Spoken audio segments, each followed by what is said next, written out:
Second covalent और coordinate bond Levi's electron की discuss कर रहे हैं।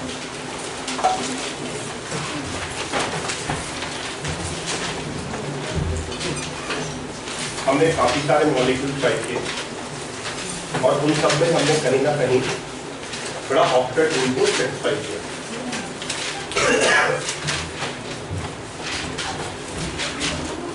लेकिन बड़ा ऑक्टेट रूल है, ऑक्टेट लॉ नहीं है। हमारे पास ढेर सारे ऐसे मॉलिक्यूल हैं जिनमें ऑक्टेट रूल ओबे नहीं होता। आज हम उन्हीं मॉलिक्यूल को डिस्कस करते हैं जहां पे ऑक्टेट रूल वायलेट हो जाता है ना। लिखिए हेडिंग इस तरह से, molecules violating octet rule, molecules violating octet rule।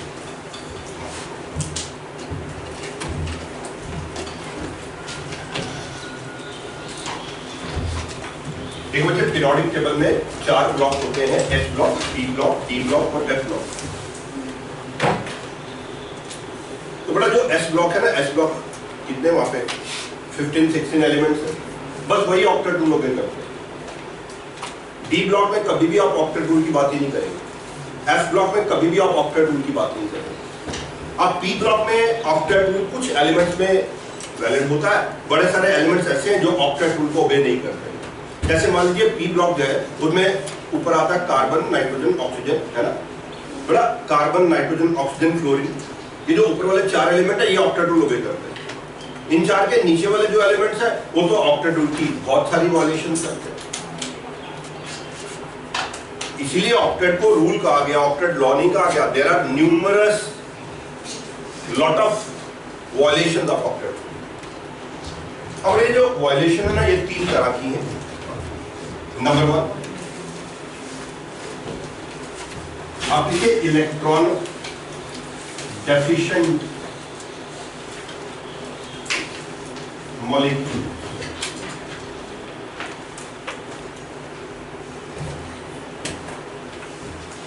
Electron deficient molecule और ब्रैकेट में लिखिए having less than 8 electron, having less than 8 electron.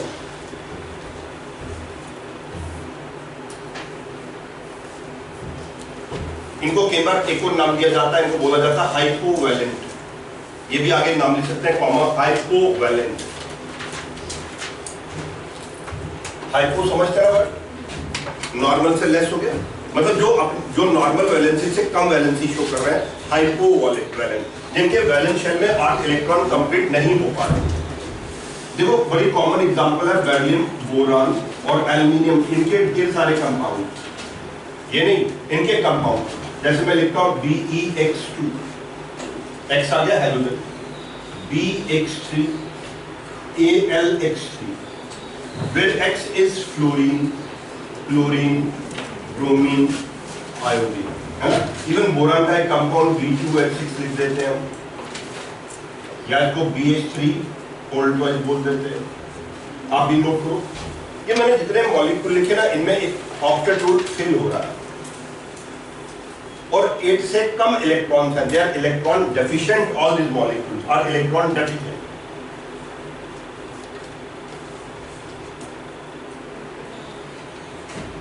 But अगर मैं फर्स्ट BeX2, मैं इसको BeF2 करके चेक करता हूं, BeF2, see there is beryllium with 2 fluorine atoms। आप भी करेंगे ड्रॉ।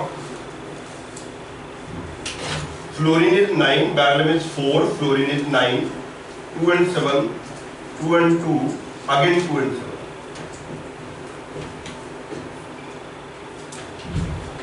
बच्चे जो फ्लोरीन है उसके बाहर 7 इलेक्ट्रॉन्स है, 1, 2, 3, 4, 5, 6 and 7, और जस्ट एक इलेक्ट्रॉन शॉर्ट है ना। बेरिलियम के बाहर कितने, 2, 1 and 1, ठीक है, ये बेरिलियम के 2 ड्रॉ करते हैं। और इस फ्लोरीन के बाहर दोबारा 7, 1, 2, 3, 4, 5, 6। बट अगर आप चेक करें, फ्लोरीन का ऑक्टेट तो पूरा हुआ, लेकिन बेरिलियम का ऑक्टेट तो पूरा नहीं हुआ, इनकम्प्लीट है। अभी भी बेरिलियम के वैलेंस शेल में तो 4 इलेक्ट्रॉन्स, इलेक्ट्रॉन डेफिशिएंट मॉलिक्यूल। है ना, octet rule is being violated, barrel का ऑक्टेट कंप्लीट नहीं हुआ।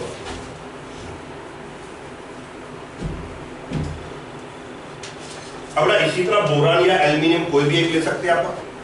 से मैं बात करता हूं एल्यूमिनियम क्लोराइड की, AlCl3। Now again there is one aluminium attached to 3 chlorine atoms.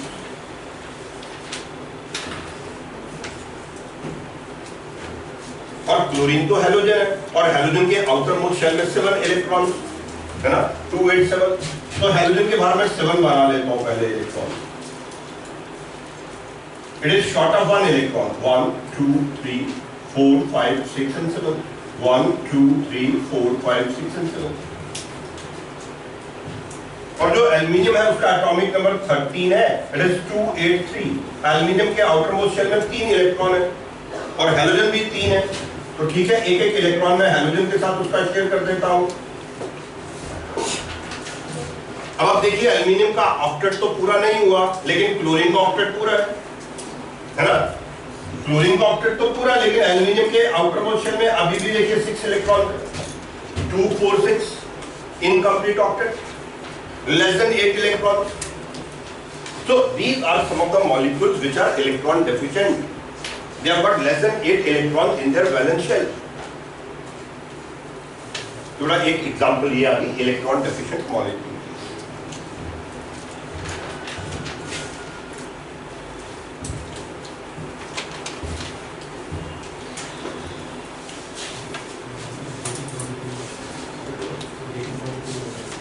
गैसी state में बनता है, सॉलिड या लिक्विड स्टेट में नहीं बनता है ना, वहां पे ओरिएंटेशन उनको अरेंज नहीं करता, गैसेस में बना लेता है। चलिए नेक्स्ट हेडिंग लिखिए, electron rich molecule. Electron rich molecule,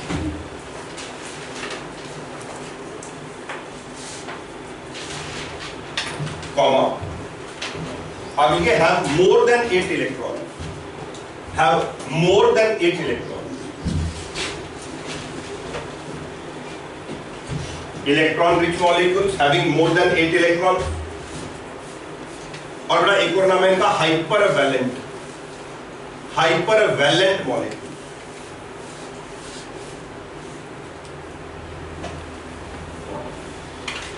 मतलब ये नॉर्मल वैलेंसी से ज्यादा वैलेंसी शो कर रहे हैं, इनके वैलेंस शेल में 8 से ज्यादा इलेक्ट्रॉन है, they are electron rich molecule. अच्छा, कई बार इनके लिए एक और वर्ड यूज किया जाता है, दे हैव सुपर ऑक्टेट, लिख सकते हैं आप, comma, have super octet, have super octet. Example बड़ा ये लिखा PF5, PCl5, SF6, SF4, SEF6, CLF3, CLF5, CLF7,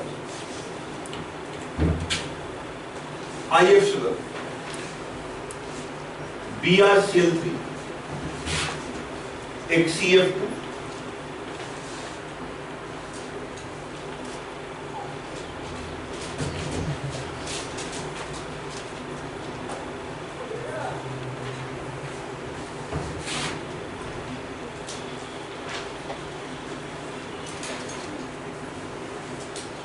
बड़े ही मैंने कुछ ऐसे मॉलिक्यूल लिखे हैं जिनमें सुपर ऑक्टेट है, they have more than 8 electrons in their valence shell.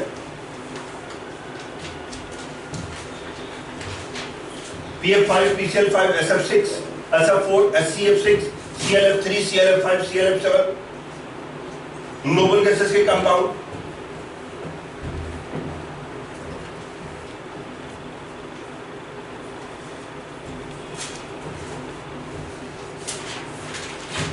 चलिए यहां से करते हैं स्टार्ट। लिखो अभी PF5, there is one phosphorus with 5 chlorine atoms.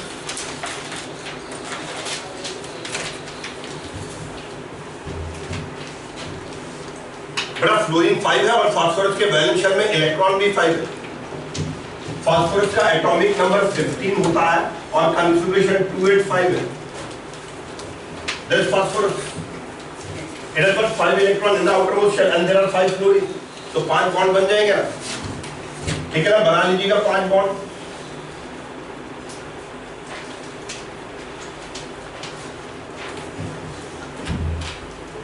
और जो फ्लोरीन है उसका आउटरमोस्ट शेल में 8 इलेक्ट्रॉन्स होते हैं, सॉरी 7 इलेक्ट्रॉन्स होते हैं। देखो फ्लोरीन का ऑक्टेट तो पूरा हो गया, लेकिन जो फास्फोरस है, क्या आपको समझ आ रहा है, उसके वैलेंस शेल में 10 इलेक्ट्रॉन्स आ जाएंगे। There will be 10 electrons in the valence shell of phosphorus. Yes, 1 2 3 4 5 bond 10 electron. So there is super octet now.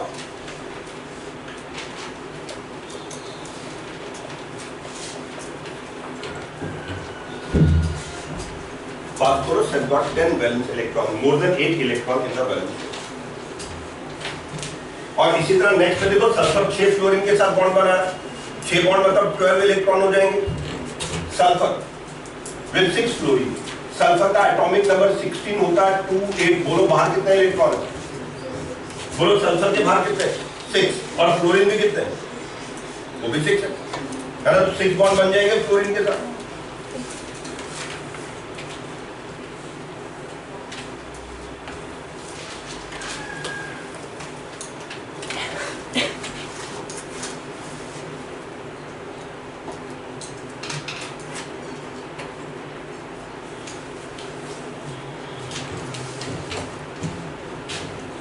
Sulfur has got 6 electrons, so there are 6 bonds.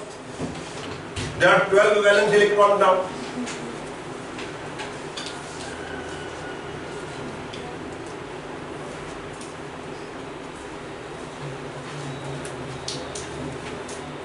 Next molecule में बताओ sulphur के साथ कितना fluorine है, बोलो sulphur के साथ कितना फ्लोरीन है, तो 4 बॉन्ड बनेंगे, लेकिन सल्फर के बाहर है कितने इलेक्ट्रॉन, इसका मतलब एक लोन पेयर भी रह जाएगा।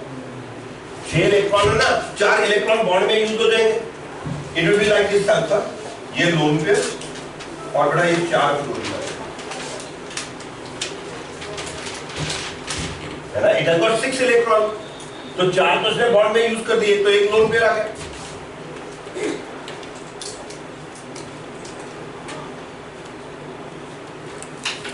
अभी भी अगर आप देखेंगे तो सल्फर के वैलेंस शेल में 10 इलेक्ट्रॉन आ जाएंगे, हर बॉन्ड में 2 होते हैं, 2 4 6 8 और 2 10। That is again violation of octet rule, super octet.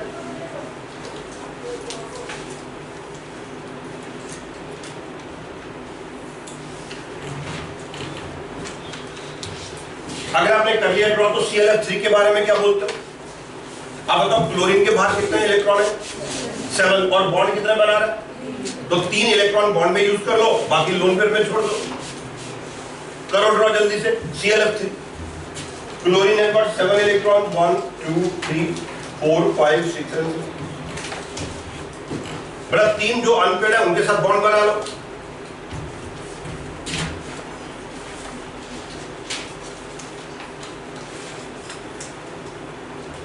ये आ गया ClF3।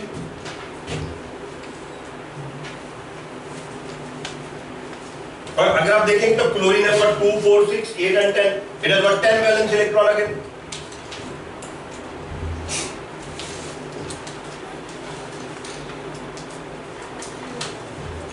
जितने बॉन्ड हो ना उतने इलेक्ट्रॉन अनपेड कर देने, बाकी सब पेड रखने। अब बताओ नेक्स्ट जो मॉलिक्यूल है ClF5, कितने बॉन्ड होंगे इसमें, 5 बॉन्ड, और क्लोरीन के वैलेंस शेल में 7 इलेक्ट्रॉन, इसका मतलब एक लोन पेयर रह जाएगा।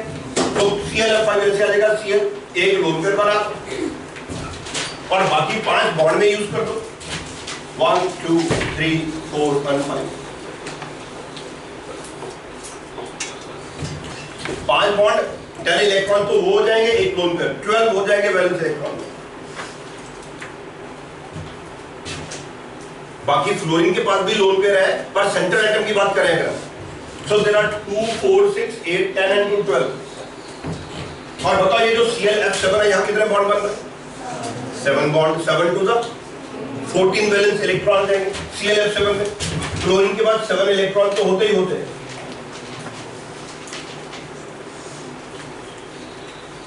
Okay, ClF।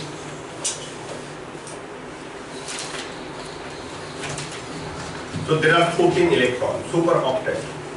They have got more than 8 electron in the valence shell. ठीक है? बाकी फ्लोरीन के भी साथ साथ लोन पेयर आप बना सकते हैं.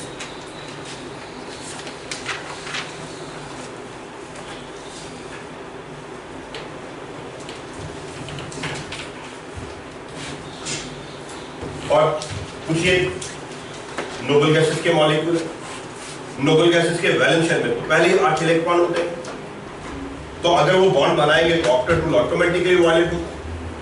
आप बताएंगे ज़ीनान के वैलेंस शेल में कितने इलेक्ट्रॉन? 8 इलेक्ट्रॉन. और बॉन्ड कितने?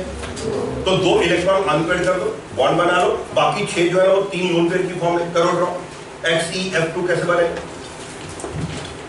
ज़ीनॉन लिखेंगे, साथ में 2 फ्लोरीन लिखेंगे और फिर ऑर्गेनाइज करेंगे.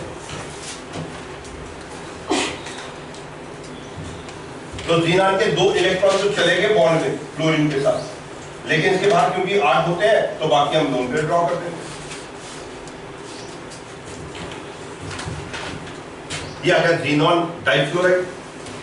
और अगर कहा जाए ज़ीनान के पास कितने इलेक्ट्रॉन है? 2, 4, 6, 8 and 10 वैलेंस इलेक्ट्रॉन होते हैं. क्या करना और कैसे करना समझ के अब जरा ज़ीनॉन टेट्राफ्लोराइड बना के बताओ मुझे. Xenon tetrafluoride XeF4. Xenon there are 4 fluorine पर बैलेंस इलेक्ट्रॉन तो 8 होते हैं, तो इसका मतलब बाकी के 2 लोन पेयर हैं.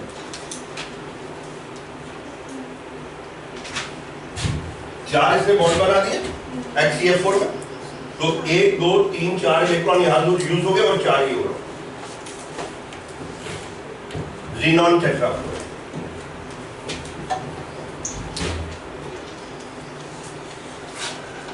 कर पाए तो अब ज़ीनॉन हेक्साफ्लोराइड बना लो.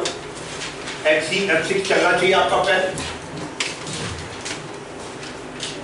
इसमें 1 लोन पेयर रह जाएगा.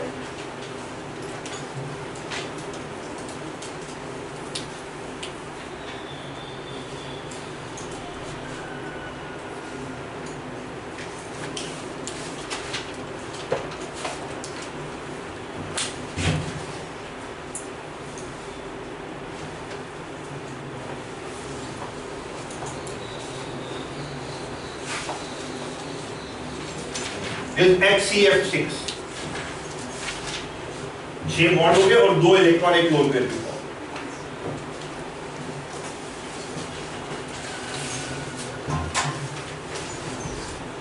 अच्छा देखो यहां ज़ीनान के साथ एक ऑक्सीजन है और 2 फ्लोरीन बच्चे सिंगल बॉन्ड बनाता है और जो ऑक्सीजन है वो तो डबल बॉन्ड बनाता है ना. तो कुछ ऐसे ड्रॉ करूंगा मैं. Xenon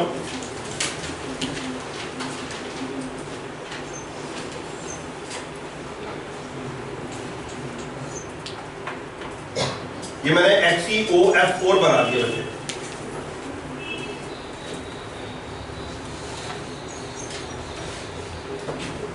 xenon has got 8 electron, 2 यहाँ पे, 3, 4, 5, 6, 7, 8 है ना. ये सिंगल बॉन्ड फिर डबल बॉन्ड, ये 2 सिंगल बॉन्ड और ये 2. XeOF4 बना दिया मैंने. XeOF4.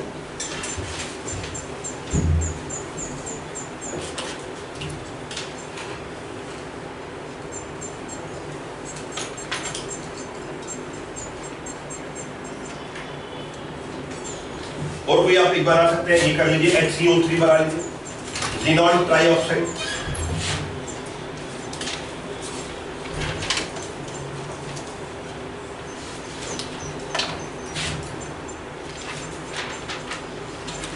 ज़ीनॉन ट्राइऑक्साइड ऑक्सीजन के साथ बना लेगा ये double bond.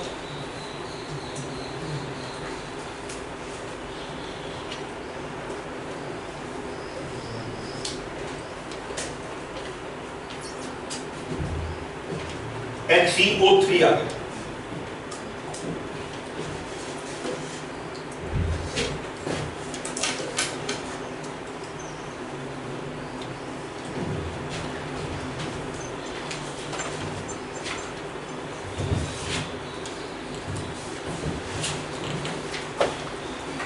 You'll get a question. 4 option है. Which of the following molecule have super octet? Which of the following molecule show hypervalency, that is again super octet, have got more than 8 electron in the valence shell. तो ये मैंने कुछ example mention किया आपके साथ। अब एक third category आती है, करे बात आगे। थर्ड कैटेगरी लिखिए odd electron molecule, odd electron molecule. Yes, odd electron molecule. बड़ा इनमें भी ऑक्टेट रूल वायलेट होगा और इनमें क्या होगा, एक अनपेड इलेक्ट्रॉन होगा। लिखो, they have at least one unpaired electron, they have at least one unpaired electron. आगे लिखो, and are parametric, and are parametric, they have at least one unpaired electron and are parametric. Example,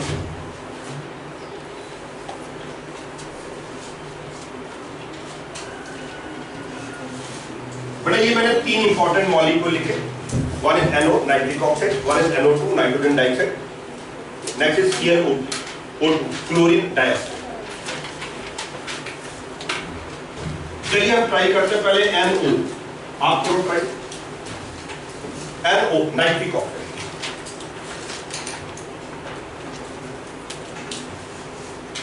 so nitrogen is 7, oxygen is 8, 2 and 5, 2 and 6। Nitrogen के बाद 5 electron है और oxygen के बाद 6 electron है। बताओ ऑक्सीजन को और कितने इलेक्ट्रॉन चाहिए? 2 इलेक्ट्रॉन चाहिए। तो चलिए पहले हम 2 नाइट्रोजन के साथ शेयर कर लेते हैं।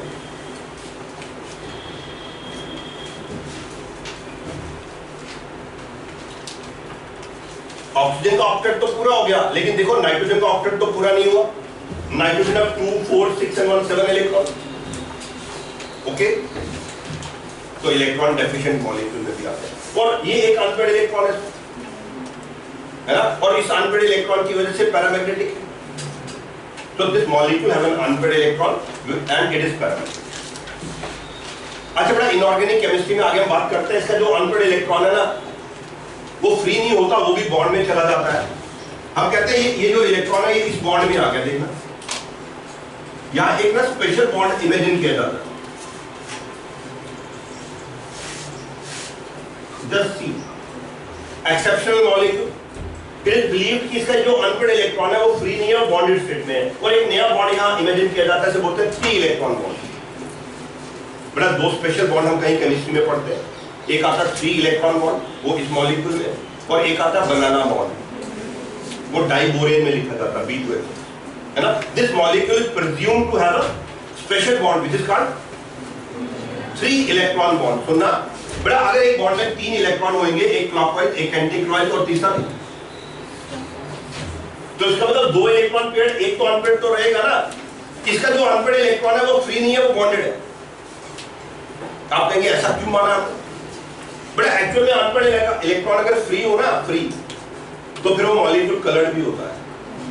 पर ये कलर है ही, पैरामैग्नेटिक है ये, लेकिन अब ये कलर क्यों नहीं है, इस बात को एक्सप्लेन करने के लिए हमें एक हाइपोथेटिकली मानना पड़ता है कि इसका जो अनपेड इलेक्ट्रॉन है वो बॉन्डेड स्टेट में है ना।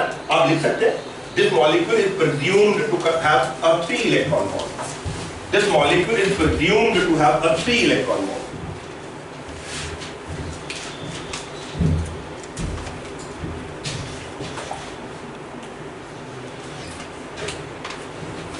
मतलब ये पैरामैग्नेटिक तो है, लेकिन ये कलर नहीं।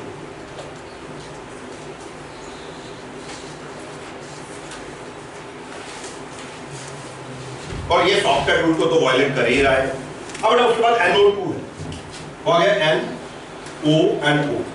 करो आप ट्राई करा NO2, नाइट्रोजन डाइऑक्साइड,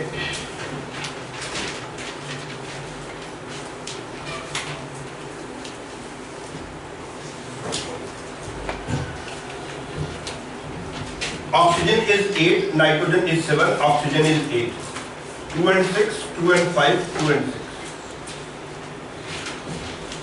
तो ऑक्सीजन से शुरू करते हैं। There are 6 electron in the outermost shell of oxygen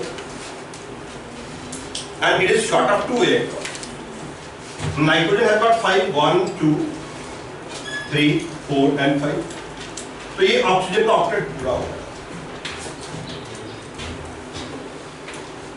और नाइट्रोजन के पास अभी हुआ 2 4 6 और 1 7। अब ये सामने एक और ऑक्सीजन है, उसके बाहर कितने 6 1 2 3 4 5। अगर मैं यहाँ डबल बॉन्ड बना दूं, सुनना यार, अब इस वाले ऑक्सीजन का ऑक्टेट तो पूरा हो गया, लेकिन सेंटर वाला जो नाइट्रोजन है उसके पास तो 9 इलेक्ट्रॉन है। कितने बोलो 2 4 6 8 और नाइट्रोजन का सेकंड शेल होता है, उसमें 9 इलेक्ट्रॉन आ नहीं सकते। नाइट्रोजन के आउटपुट शेल में 9 आ नहीं सकते, सेकंड शेल जो है। अब यहाँ डबल बॉन्ड नहीं बनेगा, प्लीज समथिंग इंपॉर्टेंट अंडरस्टैंड करना भी आप। अब ये नाइट्रोजन जो है ना, ये कोऑर्डिनेट बॉन्ड बनाएगा। जैसे ये तो स्टेबल हो गया ऑक्टेट, इसका भी पूरा हो गया ऑक्टेट, नाइट्रोजन का ऑक्टेट पूरा नहीं हुआ, कोई बात नहीं, ऑक्टेट रूल वायलेट तो हुआ ही है ना। नाइट्रोजन के पास ना 8 से कम आ सकते हैं, 8 से ज्यादा नहीं आ सकते। सेकंड शेल जो है फर्स्ट एंड सेकंड में 8 से ज्यादा आ नहीं सकते। तो ये डबल बॉन्ड, ये कोऑर्डिनेट बॉन्ड और ऊपर की एक अनपेड। अब ना ये जो अनपेड इलेक्ट्रॉन है, इसकी वजह से कलर्ड भी है और paramagnetic, this both coloured as well as paramagnetic. इसका जो अनपेड इलेक्ट्रॉन है वो बॉन्डेड स्टेट में है। So NO2 again paramagnetic molecule, it has got one unpaired electron, it violates octet। देखो नाइट्रोजन का ऑक्टेट कंप्लीट नहीं हो रहा। और ना ऐसे ClO2 है, there is one chlorine with 2 oxygen।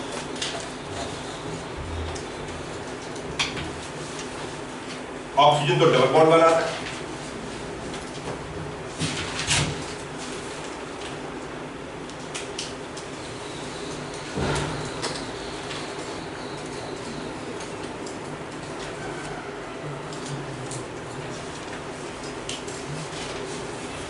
तो चलिए ये डबल बॉन्ड बन गया और chlorine has got unpaired electron. देखो क्लोरीन के बाद कितने इलेक्ट्रॉन हो गए 2 4 6 8 10 11। लेकिन क्लोरीन के थर्ड शेल होता है ना, वहां तो आ ही सकते हैं एक से ज्यादा। याद आया ना, क्लोरीन तो ऑक्टेट रूल को वायलेट कर ही सकता है। उसका वैलेंस शेल जो है वो थर्ड शेल है और थर्ड शेल में 8 से ज्यादा इलेक्ट्रॉन तो आ ही सकते हैं, है ना। एक तो ऑक्टेट रूल को वायलेट कर रहा है और दूसरा जो क्लोरीन है उसके पास एक अनपेड इलेक्ट्रॉन, जिसकी वजह से ये पैरामैग्नेटिक है, कलर्ड है। तो बेटा ये कुछ एक्सेप्शन आ गए ऑक्टेट रूल। 3 तरह के मॉलिक्यूल, एक वो जिनमें इलेक्ट्रॉन कम है, दूसरा वो जिनमें इलेक्ट्रॉन ज्यादा है सेंट्रल एटम के पास, और तीसरा वो जिनके पास कम से कम एक अनपेड इलेक्ट्रॉन। तो बेटा ये मैंने आपके साथ डिस्कशन किया कोवलेंट बॉन्ड, कोऑर्डिनेट बॉन्ड और लिविस इलेक्ट्रॉन डॉट थ्योरी के अकॉर्डिंग दिया, लिविस थ्योरी के अकॉर्डिंग। अब एक क्वेश्चन करते हैं, लिखिए what type of bond what type of bonds are present in the following molecule?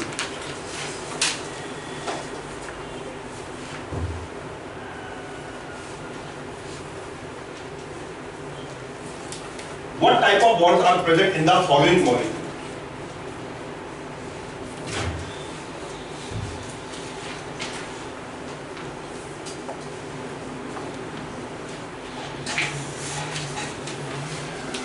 ये बड़ा मैं कुछ मॉलिक्यूल्स लिख रहा हूं, आप भी लिखो।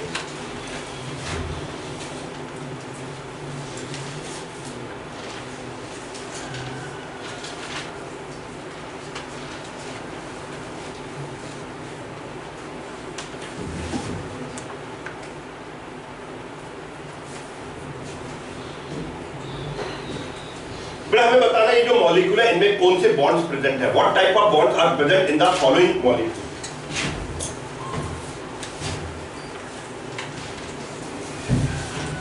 चलिए बड़ा आपने क्या करना है, कोई भी मॉलिक्यूल दिया हो, सबसे पहले आपने अंडरस्टैंड करना है क्या मैं इसको वाटर में ऐड करूं तो ये आयोनाइज होगा।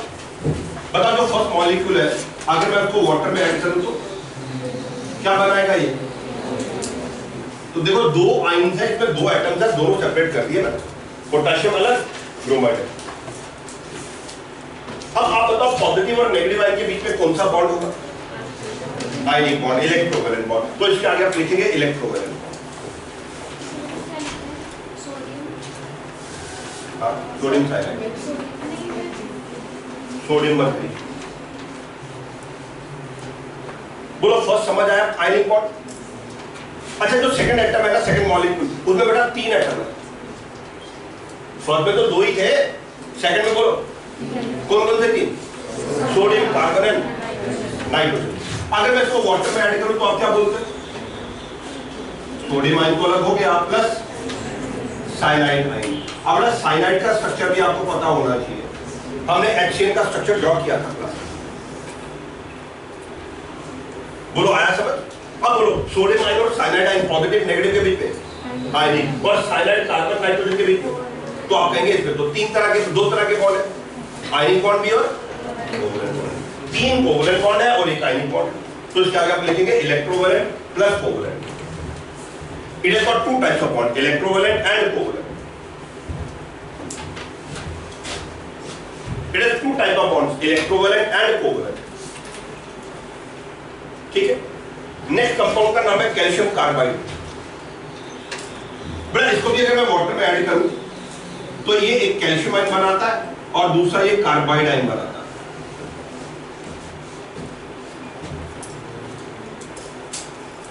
एक तो समझ आ गया आयनिक बॉन्ड है, और कार्बाइड के अंदर देखो कैल्शियम कार्बाइड का स्ट्रक्चर ऐसे है, कैल्शियम है और ये है carbide ion, 1 negative 1 2 negative.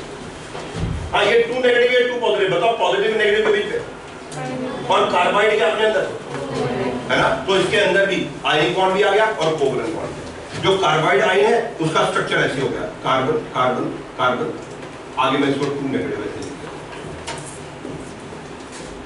This carbide है, so there is ionic bond, there is covalent. Tell me, is it okay? Next बोलो क्या? बड़ा इसमें तो 3 4 5 एटम है, एक पोटेशियम आयन, दूसरा बोलो क्या? एक पोटेशियम आयन, दूसरा नाइट्रेट, मतलब नाइट्रिक एसिड ड्रॉ किया था नाइट्रेट कॉलम में। देखो ये मैंने नाइट्रेट आयन भी बना दिया। आपको लिविस डॉट स्ट्रक्चर याद होना चाहिए, क्लास में ड्रॉ किया था नाइट्रेट आयन और नाइट्रिक एसिड, ये आ गया नाइट्रेट आयन NO3 1 नेगेटिव। तो आप मुझे बताओ पोटेशियम आयन और नाइट्रेट आयन पॉजिटिव नेगेटिव के बीच में, और नाइट्रेट के अंदर देखो कोवलेंट बॉन्ड भी और कोऑर्डिनेट बॉन्ड भी है। वैसे तो कोऑर्डिनेट को कोवलेंट नहीं बोलते, तो आप बोल सकते हैं आयनिक बॉन्ड भी है और कोवलेंट बॉन्ड भी है, और जो कोवलेंट है उसमें से एक कोवलेंट कोऑर्डिनेट भी है। तो चलिए तीनों नाम लिख लीजिए, ionic bond, covalent bond and coordinate bond. Ionic bond, covalent bond and coordinate bond. कहां कोऑर्डिनेट बॉन्ड, कैसे कोऑर्डिनेट बॉन्ड, समझ आया आपको? अब ना सोडियम मेटल है और मैग्नीशियम भी, मरकरी भी मेटल है, इसे बोलते हैं सोडियम अमलगम। और बड़ा मेटल और मेटल के बीच में याद है कौन सा बॉन्ड होता है? Metallic bond. मेटल और मेटल्स के बीच में मेटालिक बॉन्ड होता है। और मुझे बताओ ये लास्ट ड्राई आइस क्या होता है? सॉलिड कार्बन डाइऑक्साइड है ना, it is solid carbon dioxide. तो पहले आप ये बताओ कार्बन डाइऑक्साइड के अपने अंदर कौन से बॉन्ड होते? कोवलेंट बॉन्ड होते हैं, है ना। और अगर कार्बन डाइऑक्साइड सॉलिड बना रहा है, देखो ये कार्बन डाइऑक्साइड, ये कार्बन डाइऑक्साइड, पर जब सॉलिड बनाएगा तो इनके बीच में भी तो कोई फोर्स आएगी, बोलो, उसे आप बोलते हैं वैन डर वाल्स फोर्स। क्या बोलते हैं, है ना। तो दो तरह के बॉन्ड आ जाएंगे ड्राई आइस में, एक कोवलेंट और दूसरा वैन डर वाल्स। लिखिए covalent and van der Waals force, covalent bond and van der Waals. कैसे हुआ वैन डर वाल्स फोर्स, समझ आ गया आपको ये? और ये जो कॉपर सल्फेट है ना, इसका बेसिक स्ट्रक्चर ऐसे है, copper water 4 times sulphate ion into 1 time. ये hydrated copper, copper sulphate into 5 times water, copper बाहर सल्फेट 4 वाटर अंदर 1 वाटर। ये तो कोऑर्डिनेशन कंपाउंड है, coordination compound, complex compound.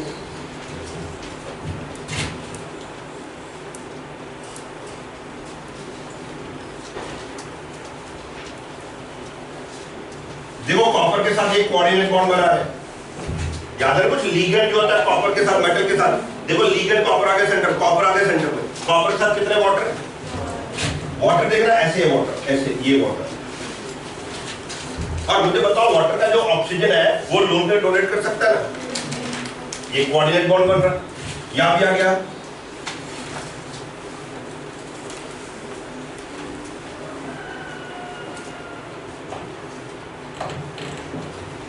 This water. बताओ ये जो कॉम्प्लेक्स है इस पे कितना चार्ज आ रहा है? 2 पॉजिटिव। अब मैं इसके साथ में सल्फेट लगा रहा हूं, सल्फेट पे 2 नेगेटिव चार्ज होता है, ये आ गया सल्फेट आयन। हमने क्लास में सल्फ्यूरिक एसिड ड्रॉ किया था, वो सल्फ्यूरिक एसिड से सल्फेट आयन बनाया और लास्ट में एक और वाटर मॉलिक्यूल ऐसे लगा देते हैं और इनके बीच में ये बच्चे हाइड्रोजन बॉन्ड आ जाता है, ऑक्सीजन और हाइड्रोजन।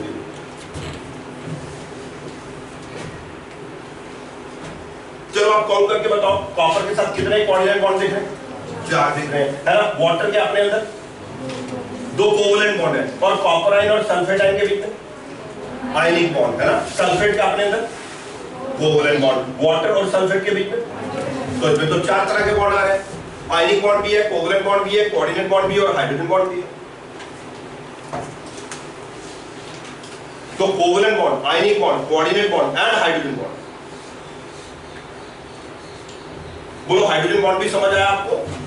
ये हाइड्रोजन, ये ऑक्सीजन, इनके बीच में ये हाइड्रोजन बॉन्ड आ रहा है, ठीक है।